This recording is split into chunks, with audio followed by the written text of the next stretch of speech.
Net profit after adjusting error. A business statement of profit or loss and other comprehensive income for the year ended 31 December 20X6 showed a net profit of $20,900. It was later found that $4,500 paid for the purchase of a motor van had been debited to motor expenses account. It is the company's policy to depreciate motor vans at 25% per year within a full year's charge in the year of acquisition. What would the net profit be after adjusting for this error? Draft net profit, $20,900.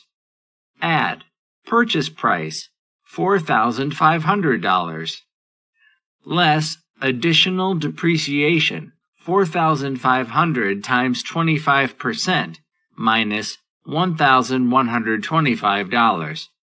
Adjusted profit, $24,275.